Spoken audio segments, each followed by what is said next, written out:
What is up, We've been live for 34 seconds. It goes live immediately now. Oh yeah. What is It going just on? went. It just went live for me. So like it just said we've been live for 10. Oh, mine's I must be in the future. What's up, everybody? I'm Suge Wrestling. That's Matty Laws. This is the very first episode, West Coast Weekly of 2026. Happy to be here with you. We're glad you made it over. Matty, how you doing? How was your holidays? I'm doing good, dealing with some weird technical difficulties, but shit seems to be working. Yeah, we're still trying to get it together on the technical side, but It snowed for the first time this year.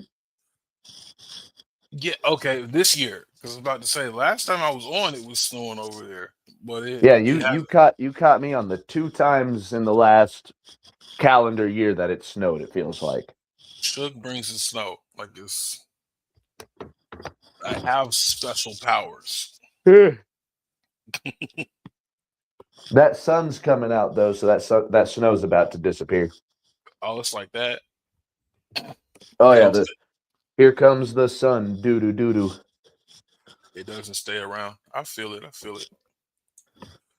It's just now. It's getting cold. It's been raining for like the past 2 weeks. Like while everybody was out for the little break from school, it rained the entire time. And then when everybody had to go back to school and work, it stopped raining. Is that what's considered a Cali Christmas? No, this doesn't happen often. Really? No.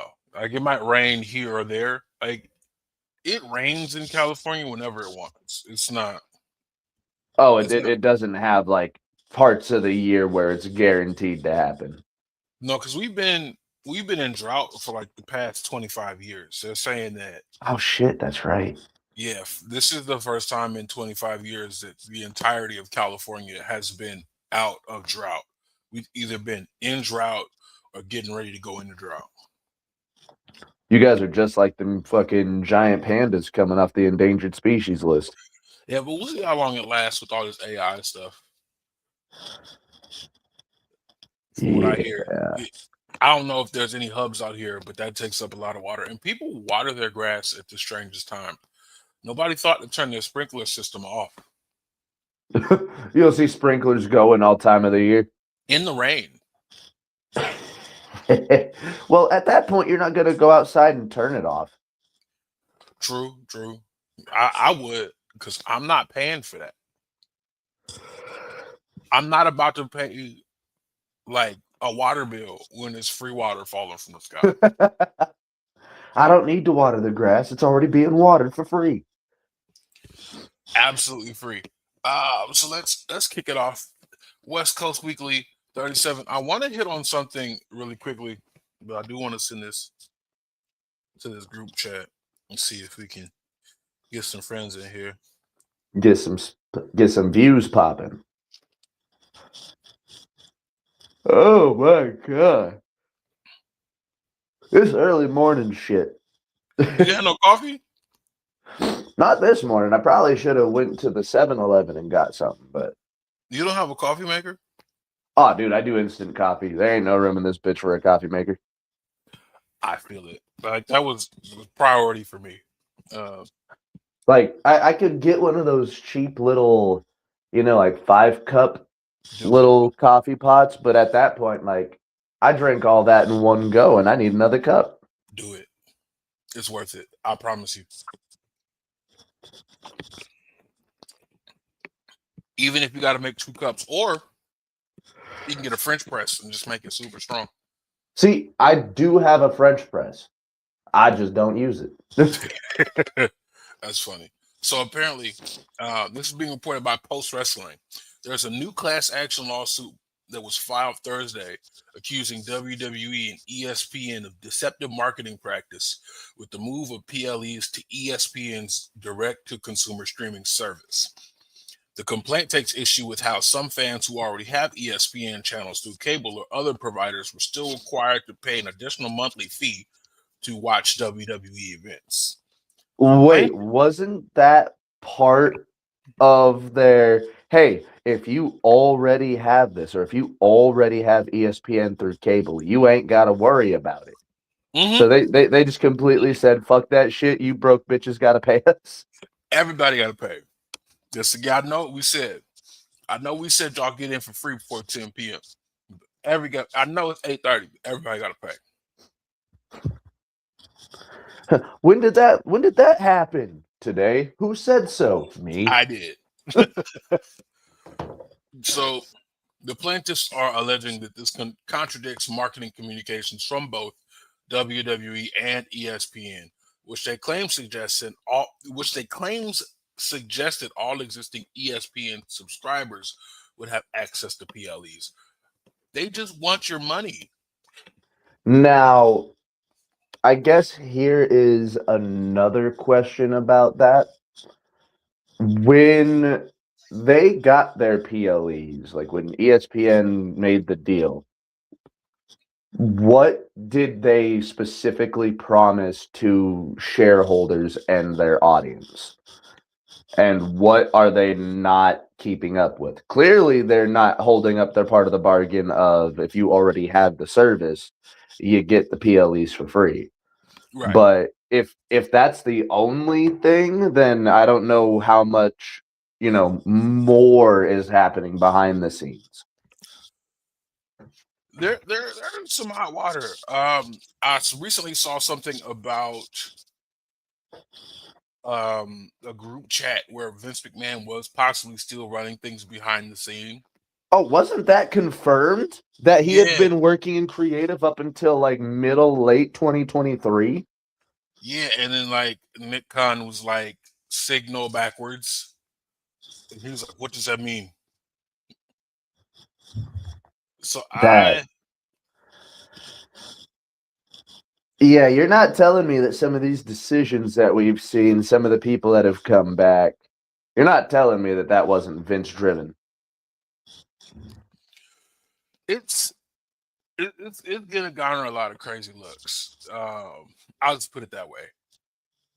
It could very well invalidate the whole sale to the parent company of TK. Oh yeah, because if Vince was like, well, then again, when did the TKO deal take place? It was like middle of 23, right? Yeah. So, they ousted him from the company right after the pandemic. So I want to say 21, 22. And that would have given him about a year and a half to just be in the background working and trying to get shit the way that he wanted it. But if the TKO deal took place middle of the year, then I guess it might still correlate to his departure. Right. Because I believe that he was still in place when the TKO deal started in some capacity. Oh yeah, his skunk looking ass was up there on the podium. Yeah, so it's a lot to keep an eye on. And that makes me sad because the best thing to come out of this whole thing has been AAA and easier access for me to watch AAA. Oh, dude, having some of these shows just pop up on YouTube for free have been a godsend. Especially when like you have people like Bruce Pritchard saying that 4 to 5 match pay-per-view cards are like ideal, even though you're spoon feeding us 4 to 5 matches of garbage. Okay, Maybe. I think I heard this from, I think it was Cornette. I think it was like off of his pod or something, but he was complaining about, what I complain about with match cards. Like WWE doing 4 to 5, that's not enough. AEW doing 12 plus, that's too much.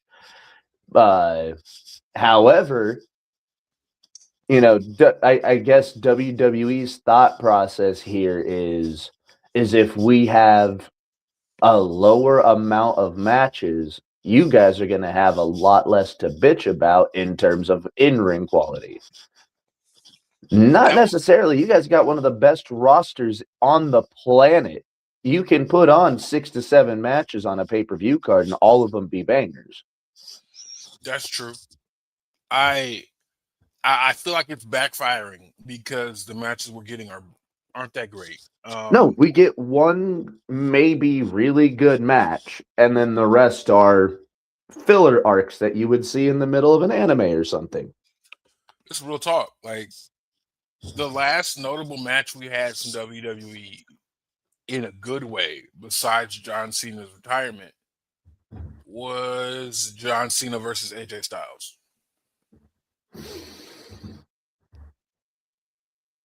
Hold on, give me a second to think. Because you may 100% be right. War Games what other match was there? You had Dom and Grande Americano versus Rey Mysterio and his partner down in Mexico. I mean, that's a Triple H show. I'm still separating the two. Yeah. Because if you want to talk about shows like matches under the WWE umbrella, we can talk about Javon Evans versus Obafemi, anything Obafemi's doing. And we could also talk about the triple threat between Jack Cartwheel, Laredo Kid, and Javon Evans. Javon Evans has been on fire in 2025. Oh, dude, there's a reason that he got signed as one of the youngest WWE's ever had. Yeah. So, like, there's a lot of good things happening in WWE right now. Speaking of Mr. Oba, I saw what you said in the group chat. I'm gonna give you your little bit of time to talk about it on air because all signs are pointing to Saudi Arabia. I'm heated, bro. So they hindered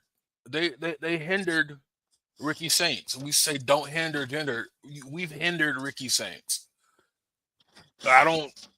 What are we doing? I was gonna say we stickied Ricky, but that didn't sound good in my head. Sticky Ricky, it's nothing seems to stick with Ricky at this point. He had a very short North American title reign. It was good though. His matches with Ethan Page were killer. Oh yeah. So I think those are like the only couple of matches that he had, and the belt went from Ethan Page to Ricky Saints back to Ethan Page, and the same thing happened with the NXT title. Obafemi lost it, and Ricky Saints defended it twice, then lost it back to Obafemi. And do you remember how pissed off people were when Ricky Saints won with his DDT? Yes. So like this whole thing has kind of seemed like, I don't want to say sabotage, but it definitely has not been looking favorable from creative towards Ricky. Not at all. Yeah, he's won 2 titles and dropped them in maybe cumulative record time. But like he might have the shortest reign with both belts cumulative. I believe so. And like, look, I want to say the same thing happened to Trick Williams, but he got 2 notable title reigns after that. You know what? Let's just kind of shoot for a second, because that episode of NXT was weird. Those Tuesdays? Yeah. So like, not only did we get Oba win his match against Leon Slater and then look at the title and then just set it down and walk away. What the fuck happened with that women's North American title shit, man? I have no idea, but the best thing come out of that is a deleted tweet from Blake Monroe where she calls Ava a Nepo baby bitch. I did see that. And then Jordan Grace goes, "Hey, don't talk to her like that." It's true. It's in a field of Nepo babies where it seems like people who aren't related to someone that's a wrestler have an incredibly hard time to get in the business. You have Ava that hasn't been successful anywhere. See, I can understand that, but the one thing that I do think Ava has succeeded at, and that's being a backstage role. That's being a GM of sorts. Technically, that's not taking away from in-ring off of anybody, but you know, we had what was her name? Stevie Turner, who was a wrestler who was not wrestling for like 2 years because she was a prime minister or something like that for Evolve. Yeah. I will say this. When you have Nick Aldis and Adam Pearce, who are both former NWA champions and both producers on their respective brands, Ava brings nothing else to the table besides being a backstage role. True. There's absolutely nothing else she brings to the table besides she's The Rock's daughter. And that's bad. That, like, the only thing keeping her from a budget cut is her daddy.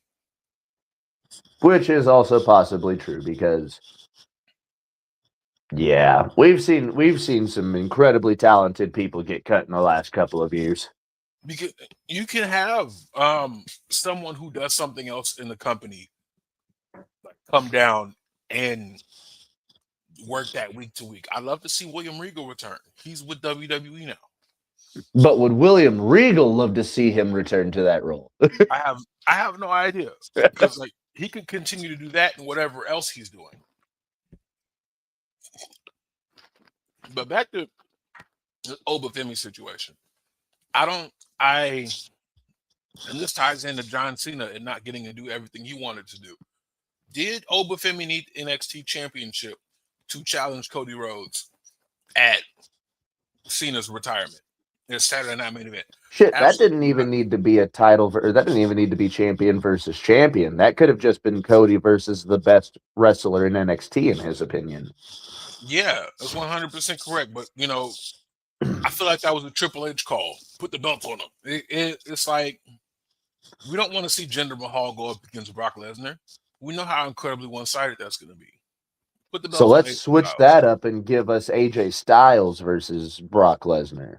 Like, we've done it before, man. We've looked at bad situations and we've hit the red button before. But honestly, I don't think this was a bad situation. Oh, not at all. Because regardless if it was Ricky or if it was Oba, getting that match against Cody would have been awesome. Cody Rhodes and Ricky Saints would have had a lot more history behind their promos. One other thing about this, though, it also kind of demeans Oba a little bit more. Because he did have that match with Cody. He did have a very good match with Cody. Had a bad ending, but now you've just got two sour tastes in your mouth when it comes to Oba. Honestly, I can't hold that against Oba. And it's not his fault whatsoever. I just, like, if WWE Unreal was ever needed, I need somebody to explain to me why y'all put the NXT title on Ricky Saints for like 3 weeks.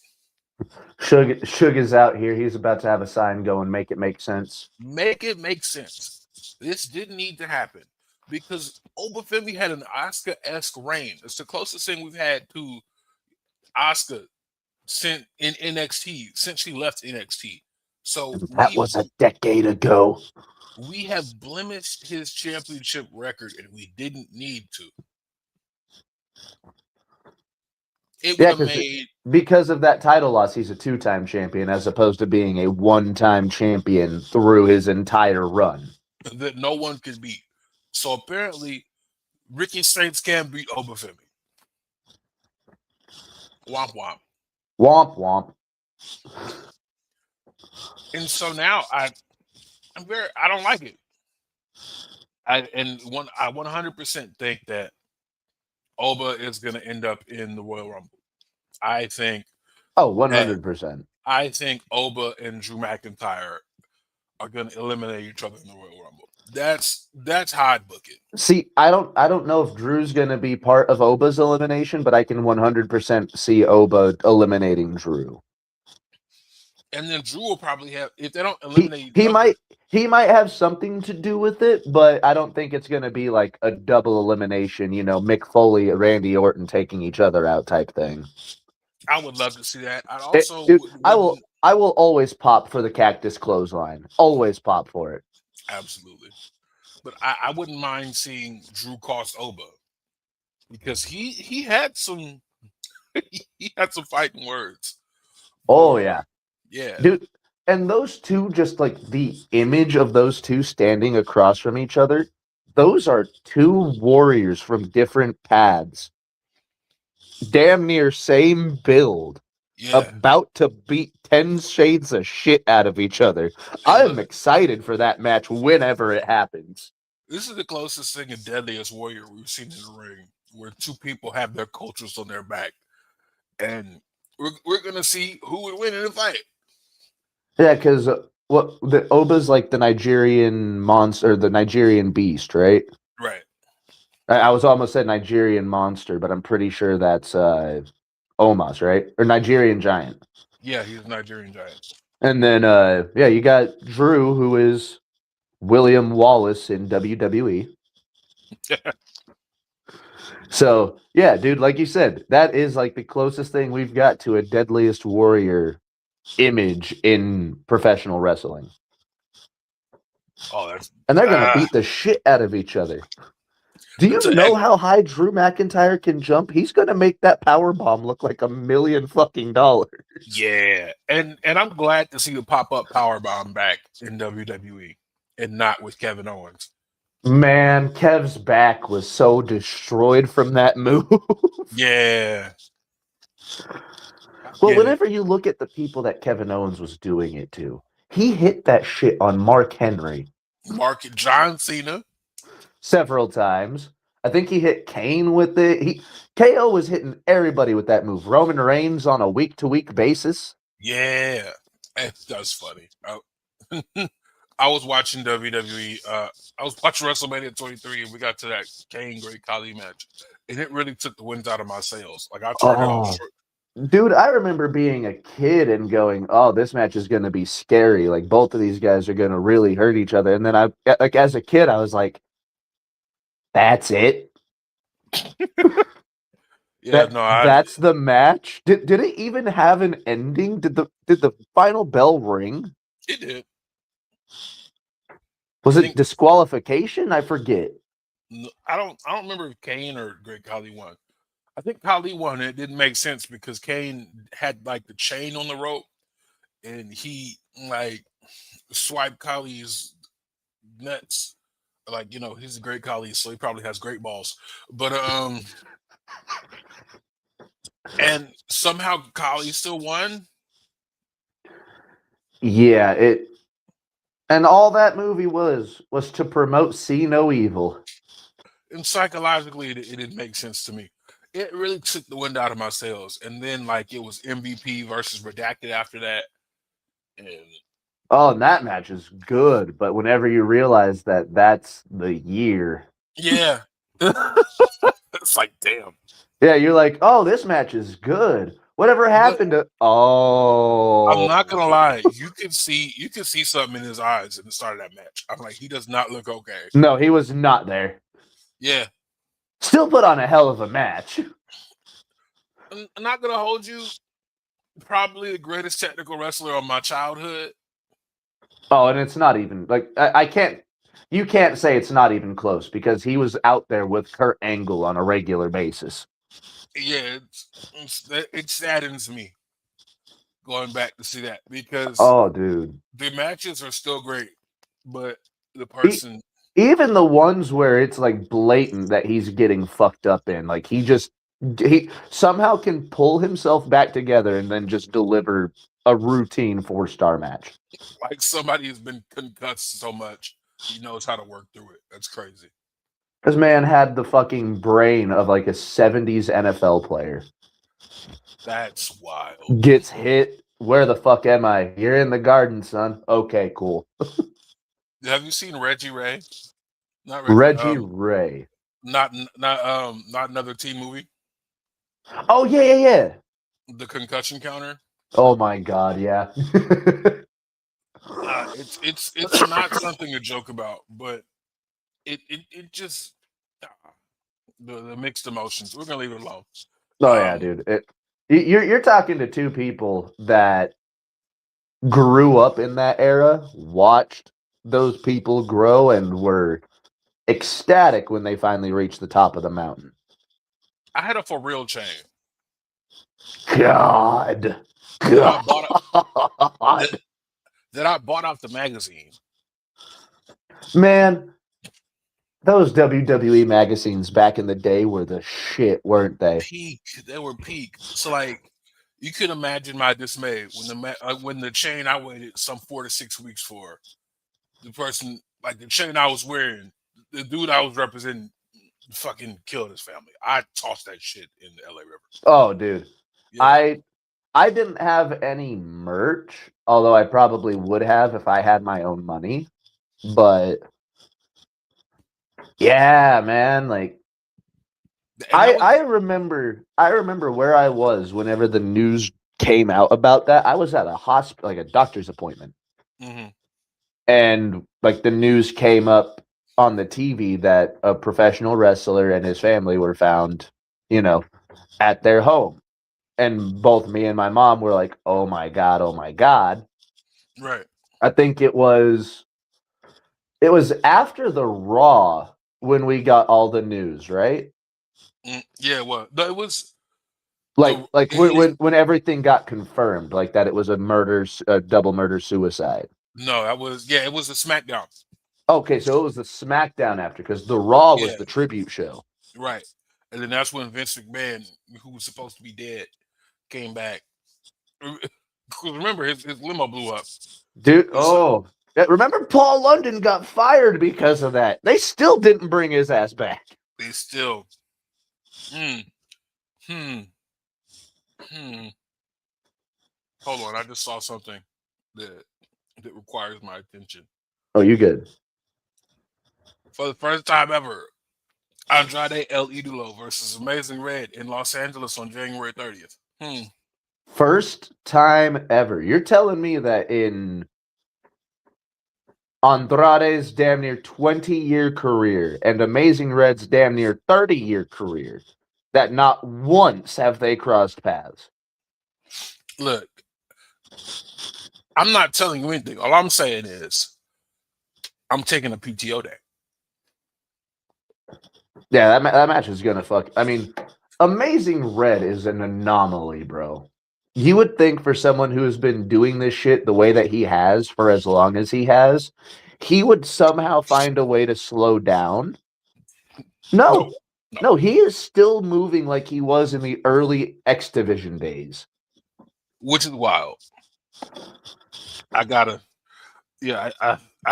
find my way there. And lest we forget, man, Andrade's a hell of a base. This is gonna be a fun match.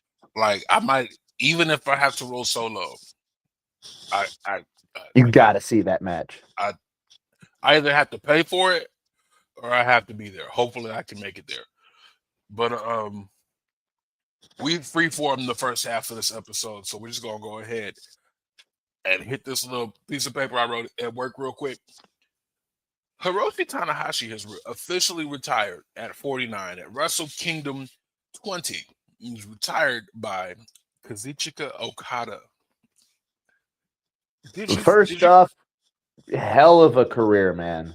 Absolutely. Tanahashi has wrestled damn near everybody there is to wrestle.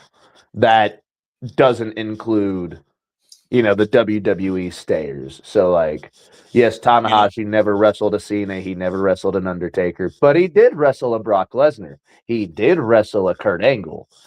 Hiroshi Tanahashi has wrestled some of the best to ever lace up their boots. And he has put on classics against damn near all of them. So it's interesting that you should say that. So Is it a thing in 2025, 2026 that you can't call yourself one of the best to ever do it if you haven't wrestled outside of WWE? I mean, name me when Giant Baba wrestled for the WWE. name me when Inoki held the world heavyweight title in the WWE. Just saying. Like, if your basis for being the greatest to ever do it is for wrestling for a specific promotion, you're thinking about it wrong. Because there are some players in baseball that in the last couple of years just had their records acknowledged because for so many years the Negro Leagues weren't acknowledged. Let's talk about it. So, again, if you think that greatness is measured by where you worked, you're thinking about it all wrong. Okay. I'm glad we said that. Glad we got here. It was interesting to see Okada melt out of his recent character to go back to the Rainmaker to Just finally finish off. return to who he was. And like that whole match was just a love letter to Tanahashi's career. It was very much similar to AJ versus John Cena, where they were hitting all of their, their greatest hits, hitting all of their friends' moves, hitting all like you can kind of put parallels to it at that aspect, but at that point, that's where you can cut the parallels off because Okada and Tanahashi put in one of their best matches against each other. Absolutely. And like I was watching bits and pieces. I tried to watch Wrestle Kingdom from the start, and I was at work, so I kind of got a little distracted. But everything Okada does is so beautiful. I got to see him work in person, and he he's probably the best wrestler on the planet right now. As far as in-ring form and even storytelling in a match, probably best wrestler on the planet right now. Give William his time to recover. Okay. There are some things I don't necessarily. Okay, yeah, no. I will give William some time to recover, but I'm talking about as of late. I feel like the torch was passed from Omega to Okada, and it's going to go from Okada to Osprey. And I love how all their names start with O. Oh, yeah. I mean, like, that era of New Japan is absolutely goated, especially those three alone. And while this was the main event, we have to put some shine on the co-main event, which really signifies a new era of New Japan. Holy shit, did those two fucking put on a barn burner. If that doesn't get a 5-star rating from a lot of people, I don't know what will. I believe it. Yoda Suji is an anomaly to me. Like I first found out about him when I went to Strong Style Evolved in Long Beach. I wasn't necessarily impressed until his match with Gabe Kidd because they were smacking the hell out of each other. The dude is a true to life Tekken fighter. Like, I cannot explain it. No, seriously. And he hasn't been heavyweight champion for 2 weeks, but he's already brought structure back to the divisions and both belts. I don't know why the global title was introduced. Why have a global title and a world championship when world and globe both mean the same thing? I was awfully confused. But what Suji has done is he's gotten rid of the butterfly anime belt, which again, we're talking about real life Tekken characters. Is that what we're going to call that from now on? Was that New Japan's butterfly era? The butterfly era. I mean, you can call it whatever you want. It kind of reminds me of the first version of the WWE CW championship.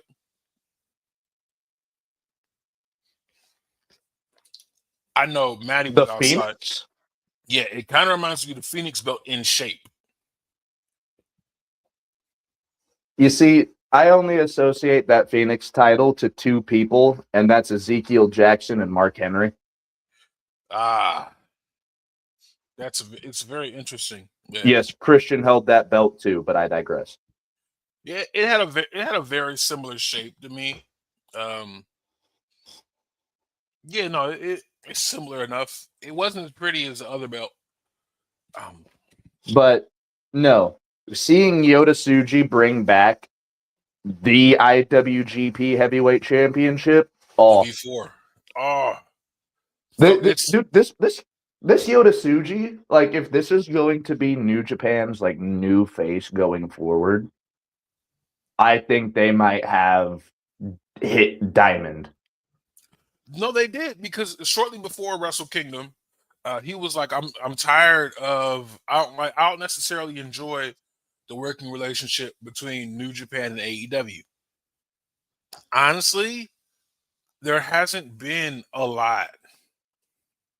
Like, they haven't done a lot with No, up and coming talent in New Japan besides Takeshita, and Takeshita was already signed to AEW before that. and he was signed to DDT before that. Right. So it might have done cool things for Tanahashi because he got to do some American dates. Yeah, he got to wrestle MJF. Minoru Suzuki. Yeah, we got Murder Grandpa in the U.S. on a fairly regular basis at one point in time, so we got to at least appreciate that. And then Ishii's in a conglomeration. I remember when Ishii popped up in that the Casino Gauntlet Battle Royal, and I'm like, oh shit, he's still here. Yeah, I haven't seen him work in Japan. No, I haven't seen him in New Japan since. But I mean, Suji's not wrong, bro. There's not a whole lot left in New Japan that aren't actively going everywhere else. Like even Zack Sabre Jr., he's still, kind of dual contracted to Rev Pro and New Japan. Yeah. And I mean, there's a working relationship with Rev Pro there too. But I 100% understand where he was coming from. At first, I was like, he's just talking. He's talking a lot of shit, He can't be talking all this shit unless he doesn't win the championship. And then he won with the Boston Crab. You see, I didn't expect him to win via submission because I know he's got that. What's he call it? The Gene Blaster. Yeah. Yeah, I expected to see this end with his high impact finish, and instead he got Takeshita to give up. Well, I mean, so that, and they called it perfectly. That was the Boston Crab he learned as a young lion, and the very first match on the card, one of the young lions won with the Boston Crab. Okay, I can kind of see that then, because I didn't watch the young lion match. I'm real bad about watching those matches. It's something about both men in black boots, black knee pads, black tights that just. Oh, you would have hated this one because it was a tag team match, player. Ooh, 4 of them. Yeah, so just 4. And we got 4 creative wrestlers out here. I love the concept of a young lion. Like, oh, dude, absolutely. Let's strip everything away from this person who wants to be a professional wrestler. Let's see what he just has in base form. So I love the idea. And then once you're done getting your base form done, they're like, cool, get the fuck out of Japan for a year or 2. Yeah, go learn something somewhere else and bring it back. Go get better and come back. Don't come back the same. That's kind of what Matt Cardona did.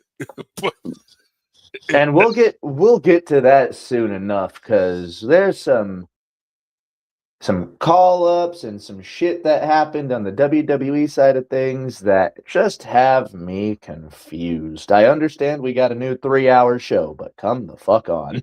Yeah, we'll get to that. But back to Yoda Suji. So the IWGP World Champion or Heavyweight Champion.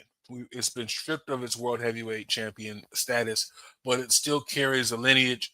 He connected the heavyweight title in the World Heavyweight title's lineage, which needed to be done.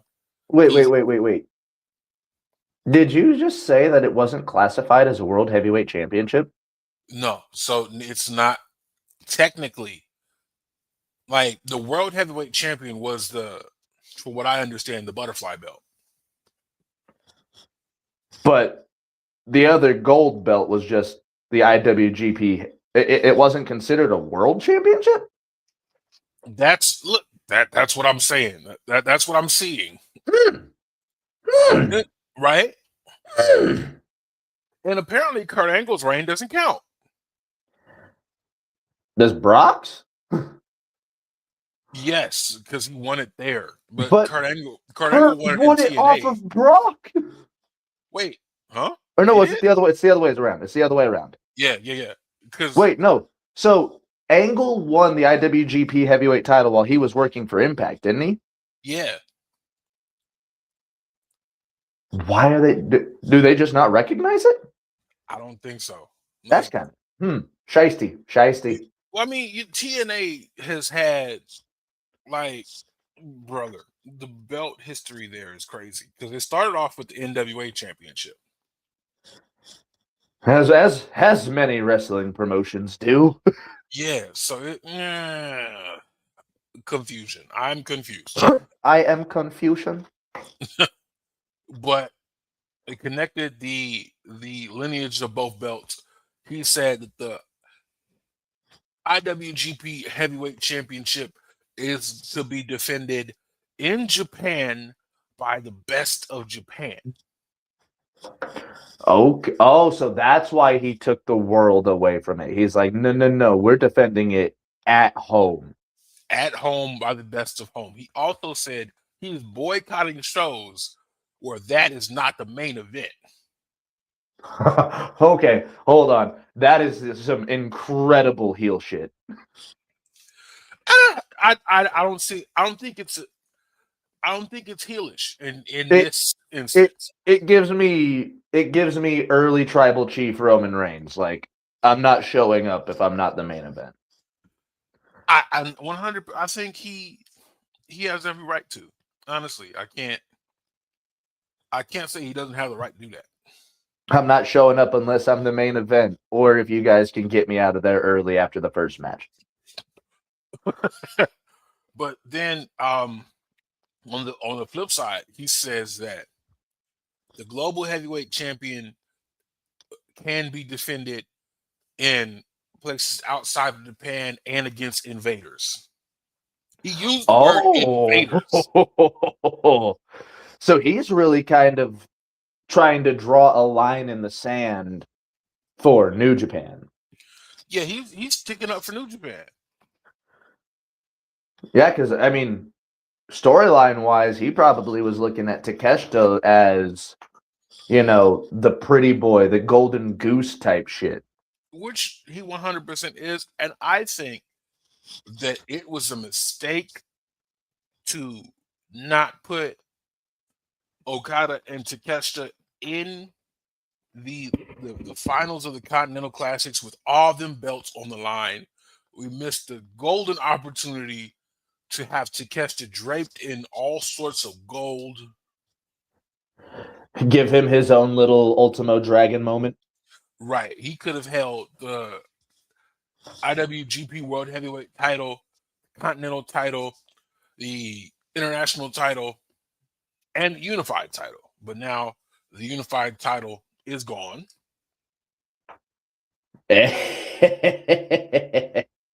You all good, bro.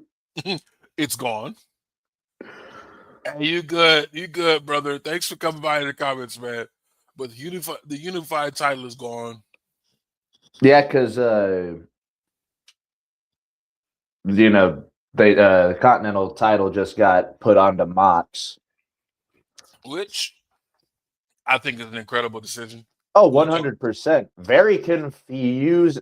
I was very confused with how that whole situation played out on World's End. but I kind of fucked with it. Still very confused, but I fucked with it. We'll talk about it.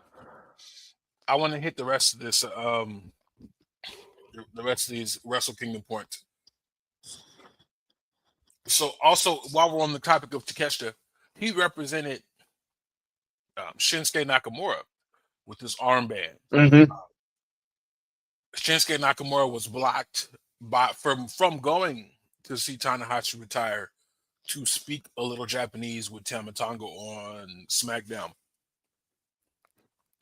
which kind of pissed me off. Yeah.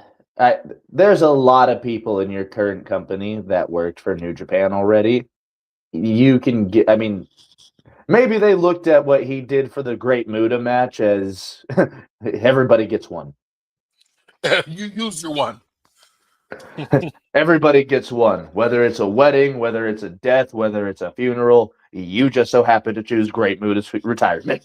It's like, yeah, yeah. He should have been there. No, he WWE. definitely should have been there because the moment he had with Shibata was cool. That made a grown man cry, bro. Oh, dude. And, well, shit, Tanahashi was already in tears once he heard Shibata's music. That made, like, I when I retire, if my best friend doesn't run up to me and do that, are we really best friends? Yeah, that's gotta be one of the wildest, like, send-offs that you could possibly get. Like, yeah, someone walks in there, gives you flowers, and goes, "Get ready, motherfucker." I'm coming at you full force. And we gotta do this one last time. Yeah, it was really cool to see them tie up one last time in the Tokyo Dome. It was funny as shit to see them just start trading chops. That was the best part. Like, that is some real brother shit right there. Like, do you remember when was it Inoki retired and all of those students and fucking reporters and other wrestlers were lined up to get slapped? That was the closest thing I've ever seen to that. It's like, hey, come get some of this fighting spirit the hard way. That still is one of the wildest moments in professional wrestling. Ah, yes. Congratulations on one of the greatest careers, one of the greatest pro wrestlers of all time. What do you want to do? I want to slap the shit out of somebody, but not just somebody, everybody. Anybody can get it. I've never seen a more anybody can get it moment than that. Yeah, because there was men, women, teenagers. That was the closest thing to somebody saying, "Man, I'll slap everybody in here." I slapped the shit out of everybody in here. And he did it. There was a line. And we're like, who, me? Yeah, even you. But it was also nice to see everyone who came out. So we had Jay White, Kenny Omega, Ospreay, Shibata, Ibushi, and Naito all coming to pay their respects to. And mind you, Jay White ain't supposed to ever be there. They lifted Ibushi. They lifted a ban to get Jay White there. Oh shit! I just realized Ibushi was there. Yeah. Kenny Omega Didn't he just say "fuck all of y'all"? I'm leaving. He did. After signing a lifetime contract, he's like, "Fuck it, I quit." Lifetime. This is the next lifetime. I'm a cat. I have 9 of them. Yeah, Naito. He's also done with New Japan too, isn't he? Yeah, he had a show at Pro Wrestling Noah the day before. Yeah, he was Bushi's surprise tag partner. Yeah, and listen, it was Shibata for me.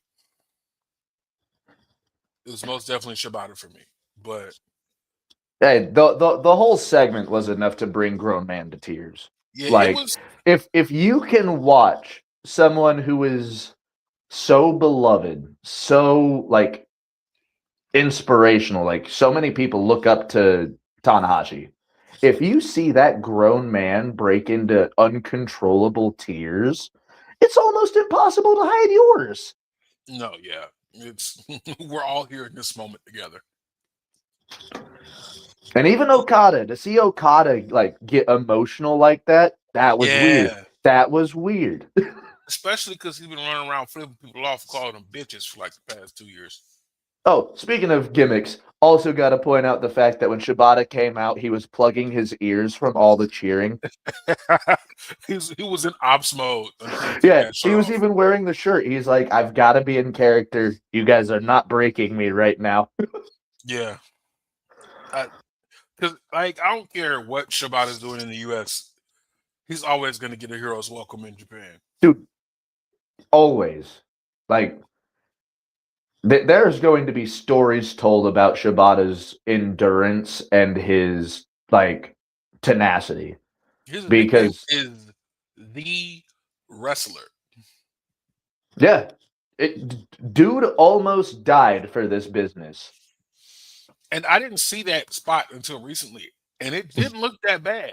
No, but if you put headphones on and you turn the volume all the way up, the only sound you hear from that spot is skull on skull. He thought he was a ram for a second.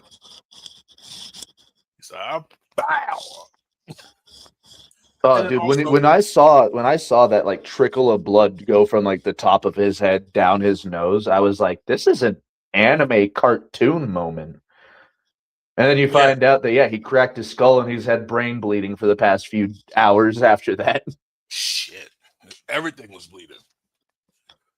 Then my last point on this Wrestle Kingdom show, which I am going to go back and watch in full when I have the capacity. Suryu defeated Seiya Kamitani to win both the IWGP Women's and New Japan Strong Women's titles. Yeah, I feel like this is another one of those things that I also have to go back and watch like the middle portion of the show.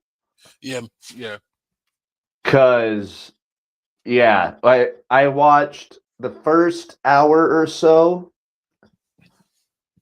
I watched the 10-man tag,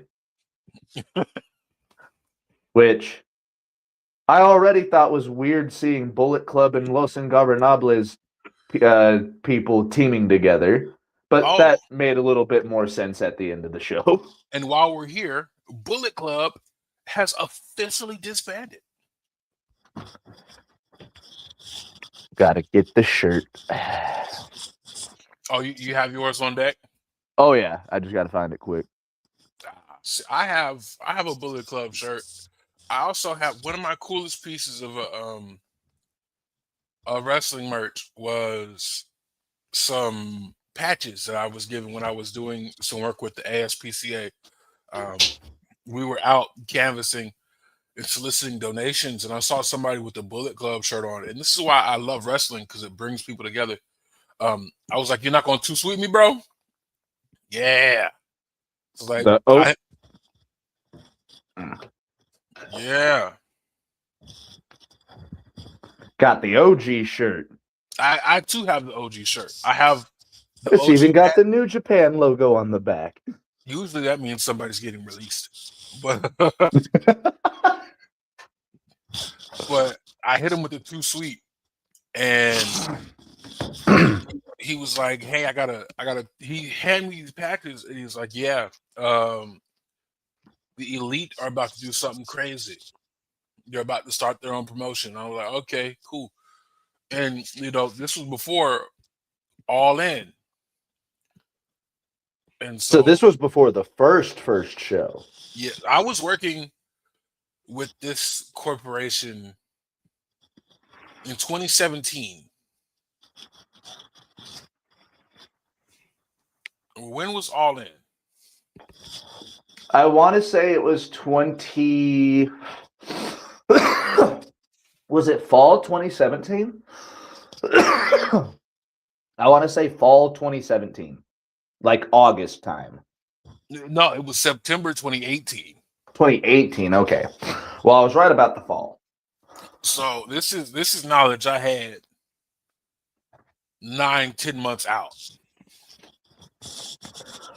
So that honestly, besides calling the Undertaker's loss, that was my first like independent wrestling tip. Yeah, and that's kind of crazy. Like, who did you know that was on the ends with the Bucks and shit? It's a random person on the street, bro. Just some random person. No, because like I was soliciting, so they would drop us off at like bed locations. I was in Pasadena, Altadena, just on the street at an outdoor mall, and I see like a lot of comedians there from All Def Digital, if you're familiar with the platform, and I so am. I'll send some shit to you. It's hilarious, but I would see like, do you know the animal voiceover man Tony Baker? Oh yeah. I ran into Tony Baker there, and he didn't want to. Like he ran away from us the very first time because he thought we were gonna ask him for money, but it's bro, I just like your videos. Like Suge, did you look that much like a bum whenever you met the guy? no, so we had like these little vest things that we put on for the organization we were with. And then Yeah. we had tablets. Oh, that's what you meant. He's like, I ain't doing no donations. Yeah, so bro, I just want a picture, dog. I remember you from the internet. Come here. That was all it was. Everybody thought we were trying to get money from. I mean, we were, but at that point, I was already looking for other jobs. Don't tell them that. But I was like, okay, I'm over it because we had to commute to each location ourselves. And so we'd meet up in downtown LA, and then it'd be cool if you had to go with somebody who had a car because you'd just be able to hop in their whip and ride with them. But we relied on public transportation to get us to wherever we were going for the most part. Which Understandable. we got paid for, which was cool. But like imagine getting on the subway, going the wrong way, having to get off the subway, wait for another subway, and then going the right way. I mean, and getting paid for it. How long were you guys on the wrong subway? A couple stops. Okay, so it wasn't too terrible. Yeah. But yeah, that was my first wrestling tip. I'm not gonna hold you. Bullet Club got way too wild, and I did not like War Dogs. I felt like they had the wrong leader in War Dogs. You are in the consensus with like 95% of Bullet Club fans. Okay. Because, like, I only supported them because they were Bullet Club, but yeah, that like there were some absolute animals in Bullet Club at that time. Fucking Drilla Maloney, Clark Connors, Alex Coughlin. May you enjoy your retirement. But like, yeah, that's why I really that was between Gabe Kidd and Alex Coughlin. Those were my high point.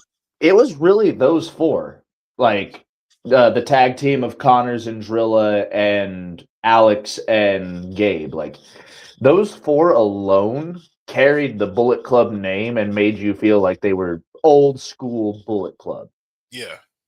And I want to like David Finlay, bro. I really want to like David Finlay. He is not a leader. If anything, I can see him being the babyface going up against a faction like that. Right. But they've just tried so hard to push him as the heel Gaijin, and it just didn't work. Honestly, they should have gotten him out of there in a leadership capacity when Gabe Kidd went up against Kenny Omega and made Tanahashi cry. Yeah. I think that was the end of that. Should have been the end of his leadership. It was hard to take. Go ahead. It was honestly hard to take anything he did seriously. Like, again, I wanted to like David Finlay as a leader, as a member of Bullet Club. Yeah. And And listen, what House of Torture, was that initially a spin-off of the Bullet Club? I'm not sure. Because like Chase Owens was there, UG was there. We don't like Chase Owens. I'm just surprised he's talk about a nepo baby. Yeah, we don't like Chase Owens. We'll talk about that off air. But if you didn't like David Finlay in Bullet Club, you might like him in WWE because he's going to be a free agent soon, like a lot of people in New Japan. I don't know why they still continue to have this business practice of having let's just sign all of our contracts on one day. For 1 but year. What happens if they don't re-sign? We have young lions. We have young lions. We have a bunch of kids that we can throw in actual wrestling gear. Don't you worry about that. We'll be fine.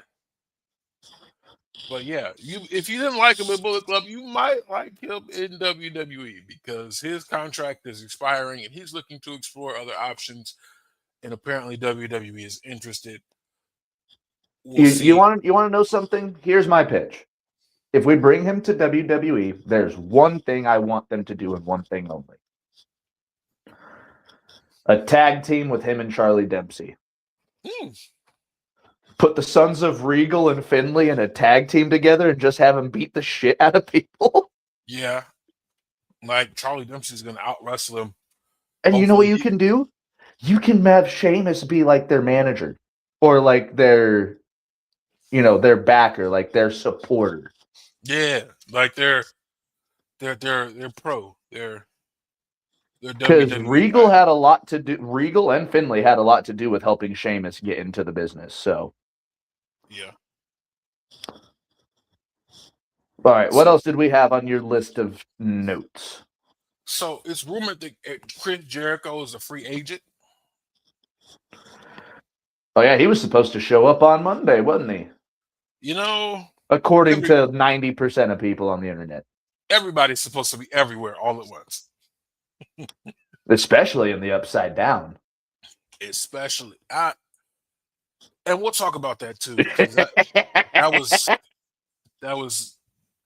weirded me out for somebody who has never watched an episode of Stranger Things. I was like, why do we need this? Was it weird like the horror show at Extreme Rules weird? Yeah. Okay. It almost had like a Sam Hainish feel. I was waiting for somebody to snort fake cocaine on TV. Father Mitchell, where are you? I know Abyss is backstage. But yeah, apparently he's supposed to be returning to WWE. It might be a Royal Rumble thing. He's looking to have his retirement run like Cena. Everybody wants, to go back where they had the most history. The only thing I think Chris Jericho has to give to WWE at this point, besides a comedy character, is adding to the names of people that Gunther retires. Ooh. And let Gunther retire him with the Boston Crab. No, that's exactly what I was just about to say, because we've seen him tap people out to the Boston Crab. Yeah. Again, Gunther is one of my all-time favorite characters in all of professional wrestling. Why? He's one of the only characters in all of professional wrestling that has beaten people with damn near every regular-ass wrestling move. Yeah, no. What's Gunther's finisher? Whatever he's in the mood for that day. What's Gunther's finisher? I don't know. Go through the basic move list. Whatever he's in the mood for that day. I see it right now. Power bomb, step clothesline, Boston Crab. You need to see him jump off the top rope. Well, he's not doing that unless he hasn't put you down with 3 power bombs already. Yeah, no, it's you rarely see him go up there.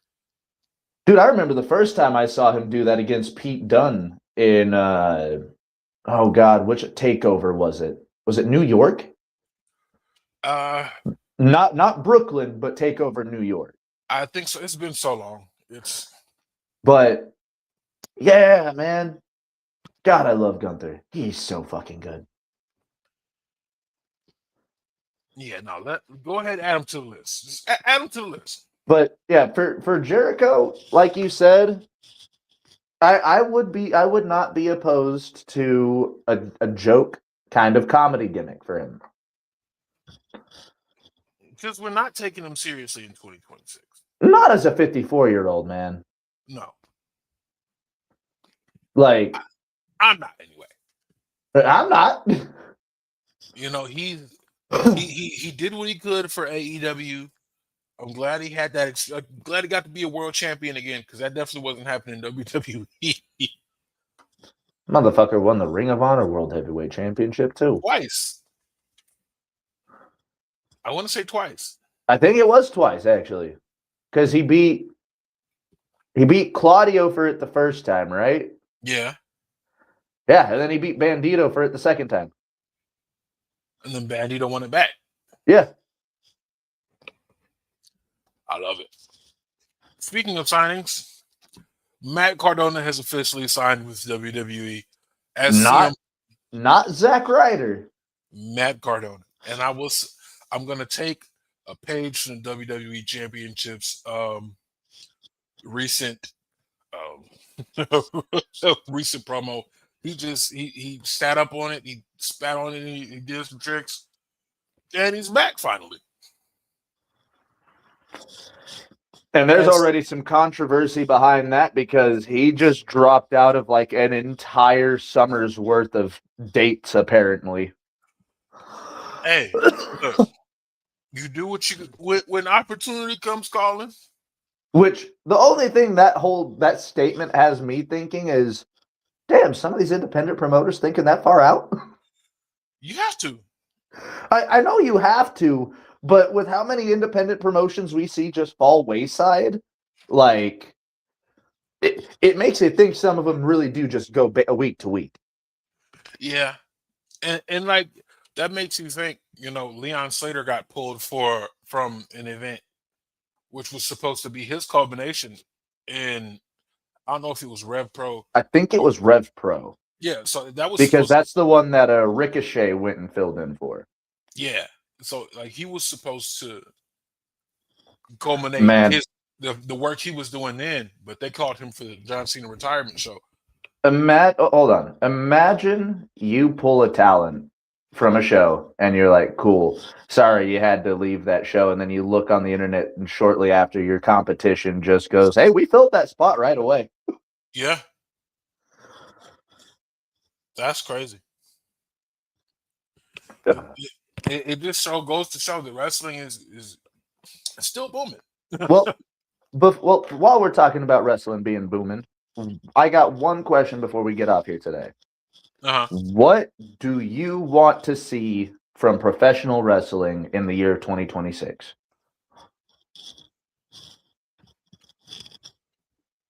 We'll get to it. That's a good way to close it. So I still have 2 more points, but I already have an answer for you. All right. But let's hit these other 2 points. No worries. So we have Trick Williams, Jordan Grace, and Javon Evans all being called up. I'm most excited about Trick Williams because the TNA World Championship run did him justice. Well, he was also down in NXT for a hot minute. A very long time. I mean, he had to wait for. They had him. Well, honestly, Trick Williams needed the work. I will agree there. Like, I think he was ready from a character standpoint whenever they brought him up to help Mello the first time around. Yeah. But he definitely did need those extra reps in the ring. He needed that work on his timing. He needed that,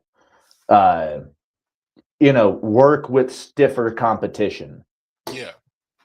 He needed the work. I'm excited for him, man. I know they're going to do it eventually. I just don't want them to do it right away. The fucking Trick Mello reunion. Yeah. But they can Trick is going to be real fun on that SmackDown brand. There's a lot of really good athletes over there, and Trick is going to look like $1 million fucking dollars with them. And not going to lie, I saw a creator say this on TikTok. Having Sami Zayn and Trick Williams across from one another almost made Sammy look bad because you walk out there in basically street clothes. You got on a sweatshirt And Trick Williams comes out in a big ass in a fucking. mink with a chain, bro. Like we're bringing the flair back to professional wrestling. I just saw the Dusty Rhodes promo where he had on that mink, and he said, "Ric Flair, go on, get out of here with that cashmere coat." So we bringing pimping back to the game. You hear me? Pimping been pimping since been pimping since been pimping. We're not gonna act like as a performer you can't write off these expenses. Sammy, step your game up. Fucking called Sammy broke on just appearance alone. Yeah. He said with the lemon pepper steppers. You feel me? So Trick Williams is going to be very exciting. Jordan Grace. This is a long time coming. I think she didn't need to go to NXT at all, but Jordan Grace went to NXT for NXT's sake. yeah, they needed a little bit of star power, so they brought her down there whenever they lost Roxanne and Tiffany and everyone else. They lost Roxanne, Tiffany, Julia, and Stephanie Vicaire. Around the same time. So they needed somebody to hold up that women's division while they figured out how to recover. But Jordan Grace on the main roster, she's going to be on SmackDown too, it appears. She's probably going to be world champion within a year or two. I see her holding more the mid card down right now, unfortunately. Oh, she's definitely. That's what I say, about 2 years. Yeah, I think that a main roster feud with Julia is going to help them both. Mm-hmm. That'll probably produce her first title win, and it'll give us some much needed character work from Julia, and her finally getting to work with somebody she's familiar with. Oh yeah. So hopefully. And we won't have Julia versus Chelsea Green for another fucking 5 months, hopefully. Good. Let's let Chelsea Green. I love Chelsea Green. I love Julia. They've been wrestling nothing but each other for a while. Yeah, because nobody else is in that mid card right now. And they've done a much better job at filling out the mid card over on Raw than they have SmackDown. And now that SmackDown has 3 hours, they can do more with the mid card. Mm-hmm. And speaking of that mid-card addition to Raw, we got Javon Evans. And I'm only saying he's mid-card for right now because they're not going to push him into the main title picture while Cody and them are still fighting for it. All I'm saying is if Dom is injured, which he appears to be, we need to put the Intercontinental Championship on Javon Evans as soon as possible. That's a lot to ask for a 21-year-old just getting to the main roster. But he's been wrestling for 5+ years. Yes. He is one of those. We're getting into WrestleMania season, though. Those nerves are going to be getting to him. Dom is hurt. He's the next big young talent on the roster. Now how long is Sheamus injured for? He got a shoulder bug too. Oh, God damn it. Yeah, he's the shoulder bug is going around. But since we're talking about it, I want to compare. I want to go show for show. First show of the year, WWE. First show of the year, AEW. And to be honest with you, I tried to watch Raw. Confused me because they had the Stranger Things tie-in. AEW straightforward, real graps. Jon Moxley versus Shelton Benjamin at the start of the year. That match ended with what? 5 seconds left on the timer? 5 seconds left on the timer. MJF's promo with Bandito was hilarious. Shout out to John Cruz, one of the hardest working men in professional wrestling.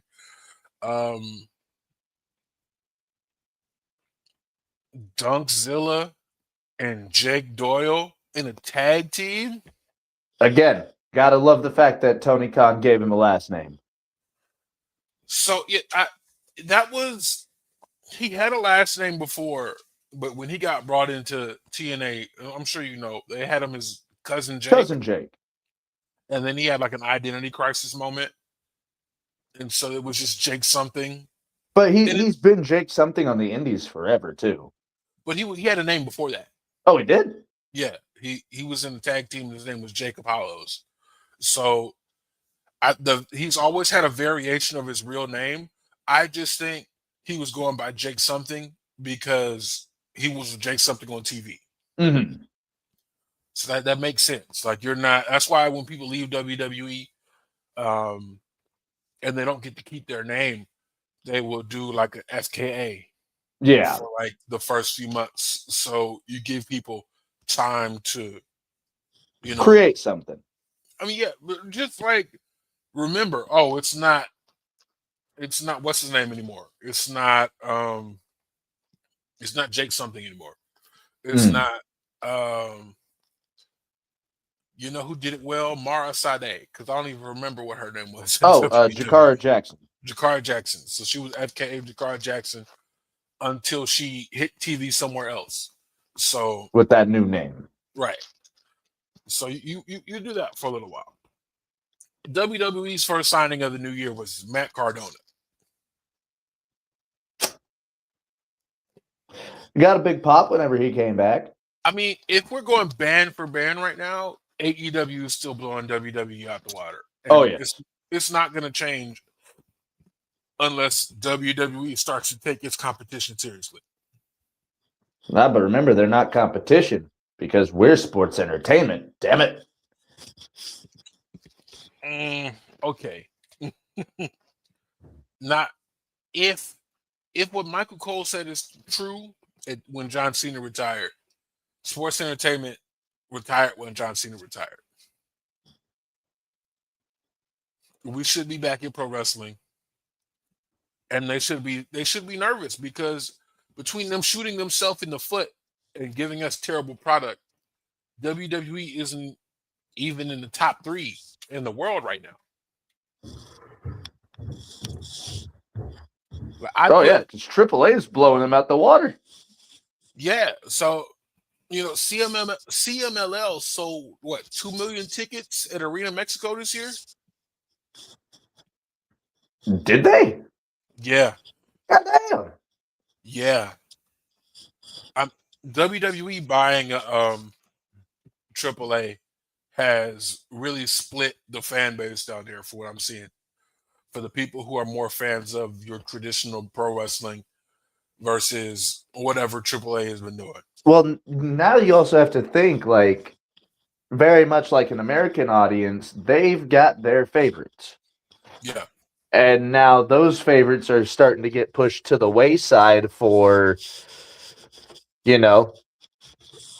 people that are either known as the veterans or, their guys aren't getting the rubs that they think they should be. Yeah. Also, there's still a really large population of that audience that likes Del Rio for some reason. Hey, look, that's their guy. You can't even be mad at it. But first shows, first signings, AEW, I feel like WWE needs to be concerned. AEW is still pricing of tickets where people can afford to go. That's another thing. And I'm seeing not floor tickets. I'm seeing nosebleed tickets for the upcoming Denver show, and kind of pricey. How pricey would you say? Because for the nosebleeds, it was looking a little over $100 per person.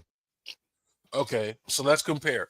Nosebleed tickets, $100. The last time I played for nosebleed tickets, which was last year, last minute AEW Revolution, I paid $50 to $60 per person.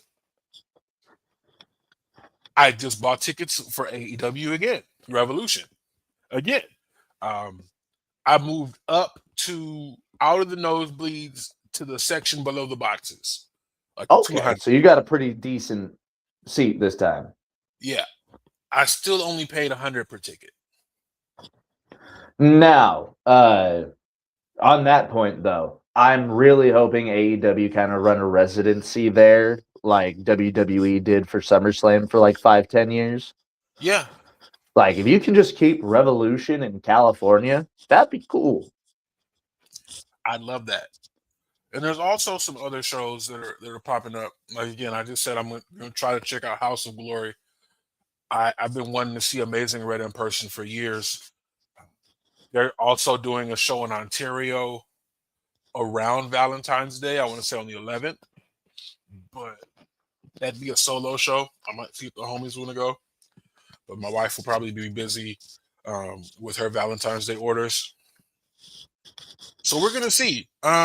Affordability-wise, accessibility-wise, AEW is killing WWE right now. And if they don't stop with this whole, we need to get as much money out of the fan as we can, people won't be fans anymore. Like, oh yeah, we gotta keep it real. It's not looking good. Like, you got people like Nick Khan saying that we think our fans are going to come to Saudi Arabia for WrestleMania. No, the same people that you see at every Saudi Arabian show will be there. Yeah, that's gonna. You're gonna have the scuba suit Royal Rumble for the women, and SA Mania for the Saudi Arabian fans. Maybe people from the area who have never been to a WrestleMania will have the opportunity because it's a little bit more accessible to them. But not us. We're going to be watching from home. Hell, that's if people are even going to watch. Listen, I'll watch it. I'll pirate it. I'll hit up the VPN. I'll hit the Stephanie McMahon special.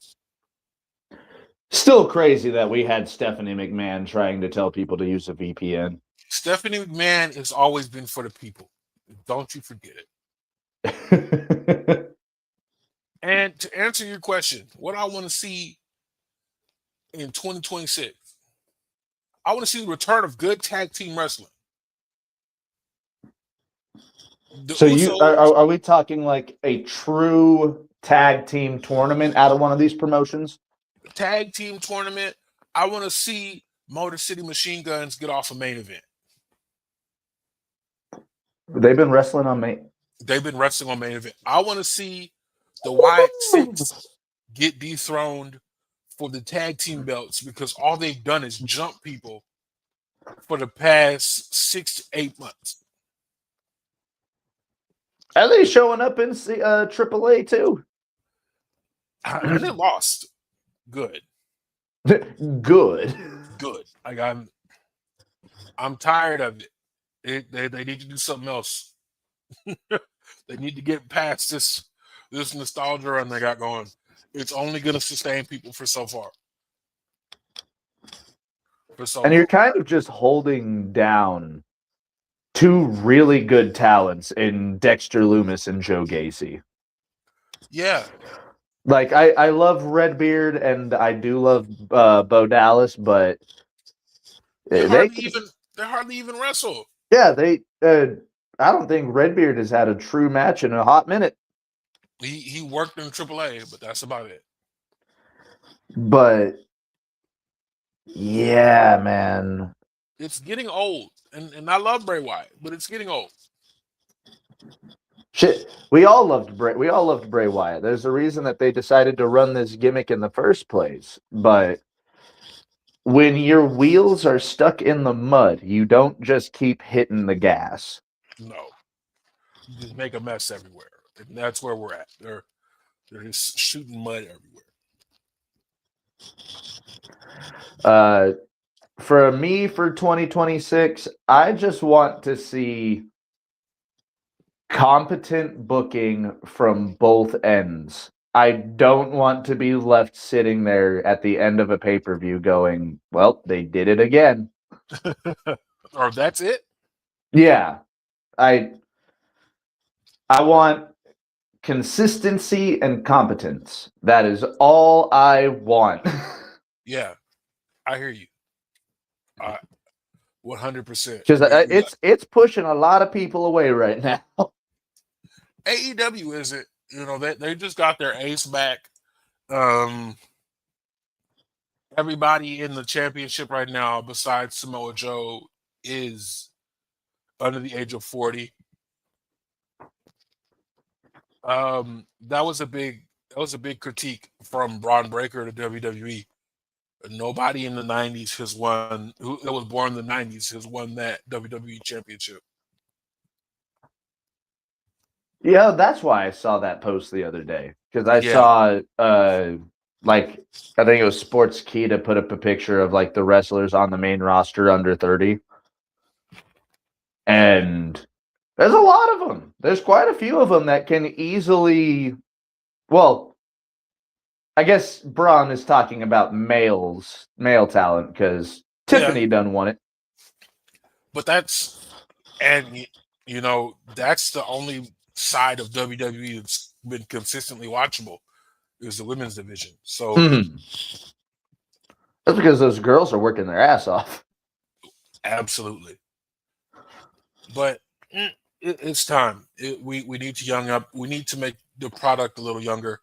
I'm glad they finally got Jey Uso out of the main event. Let's continue to get the older guys out of the main event. Well, hey, I mean, we just added Trick and Javon Evans to both rosters. Like, that is a breath of fresh air there. We're finally moving in the right direction. Let's hope that we continue to move in the right direction. We're going to move away from this stream. I think Matty definitely got something to do. My family's still asleep, so I'm going to try to run to the store before they wake up. Damn, they still sleeping? It's 10 o'clock. By that point, you walking around the house with a pan and a spoon going, ain't getting to sleep because of y'all. No, my daughter took a nap yesterday because she woke up. She woke up early yesterday. She was up at 6, 7-ish. And so she took a nap at around 6 and then woke up at like 9-ish. So they were up watching movies while I slept quietly. So it's shifts. It's shifts. Yeah. I'm gonna try to get some stuff done.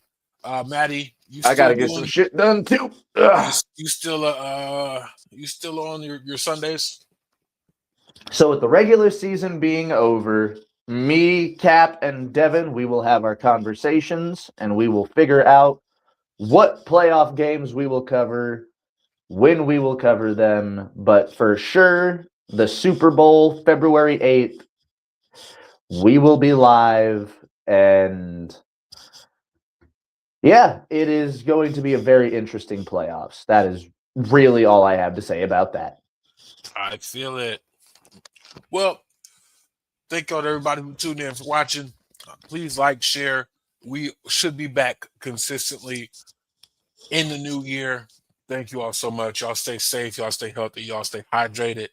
Y'all, for real, stay safe. It's getting wild out here. Stay safe out there. Y'all be easy. I'm ending this stream.